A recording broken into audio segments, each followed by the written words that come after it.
일본 정부는 말합니다. 아이 키우는 건 모두의 책임이다. 그래서 만든 제도 아이육아 지원금 제도.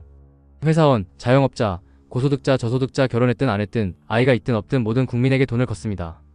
문제는 이 제도가 실질적으로 아이 없는 사람에게 불리하다는 점입니다. 연봉 400만엔이면 월 650엔, 600만엔이면 1000엔, 800만엔이면 1350엔, 1000만엔이면 1650엔 이상. 월 몇백엔이면 괜찮지 않냐고요? 지금 일본에서는 편의점 도시락 가격도 못 맞춰서 새 곳씩 돌아다니며 20엔, 30엔 아끼는 사람들이 넘쳐납니다. 결혼은커녕 혼자 밥 먹고 사는 것도 빠듯한 세상에 국가가 내미는 건 또 하나의 고지서.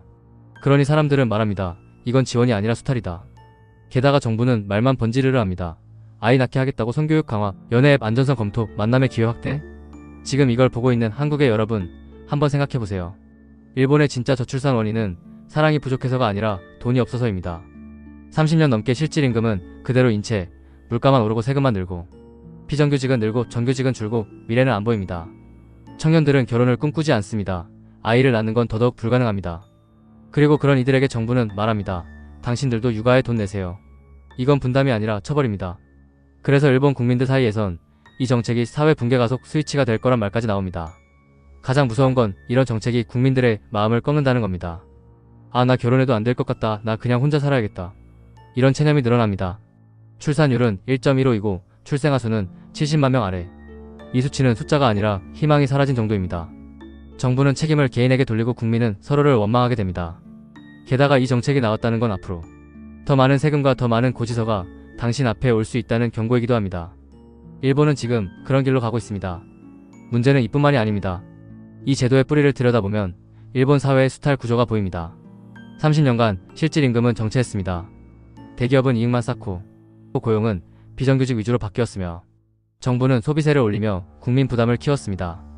그 결과 청년 세대는 결혼은커녕 생존만을 위해 살아가고 있습니다. 그런 사회에서 결혼과 육아를 전제로 한 세금 제도는 불공정하게 느껴질 수밖에 없습니다. 이건 단순한 불만이 아닙니다. 이미 많은 일본 청년들이 국가에 대한 신뢰를 잃고 결혼과 출산을 포기하고 있습니다.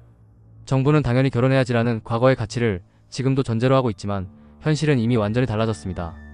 1980년대 생애 미혼율은 남자 2%, 여자 4%였지만 지금은 남성의 30% 이상, 여성도 20% 이상이 결혼을 안 합니다. 그 이유는 단순합니다. 가난해서입니다. 이런 상황에서 또 하나의 고지서, 이건 부담이 아니라 분노입니다. 게다가 그 고지서의 이름이 아이육아 지원금. 지금 일본은 청년들에게 묻지도 않고 그들의 미래를 세금으로 포기하라고 말하고 있습니다. 이건 세금이 아니라 희망의 사형 선고입니다. 앞으로 이 금액이 늘어날 수도 있습니다. 정부 재정이 부족해지면 가장 먼저 손대는 건 이런 식의 국민 부담입니다. 지금은 월 650엔일 수 있습니다. 하지만 그게 1000엔, 2000엔, 만엔이 되는 건 그리 먼 일이 아닐 수 있습니다. 이 정책은 단순한 제도가 아닙니다. 일본이 무너지고 있다는 신호입니다. 만약 지금 일본으로 유학을 가려 한다면, 일본 워킹홀리데이를 준비 중이라면, 일본의 부동산 투자를 고려하고 있다면 이 구조를 이해하지 않으면 안 됩니다.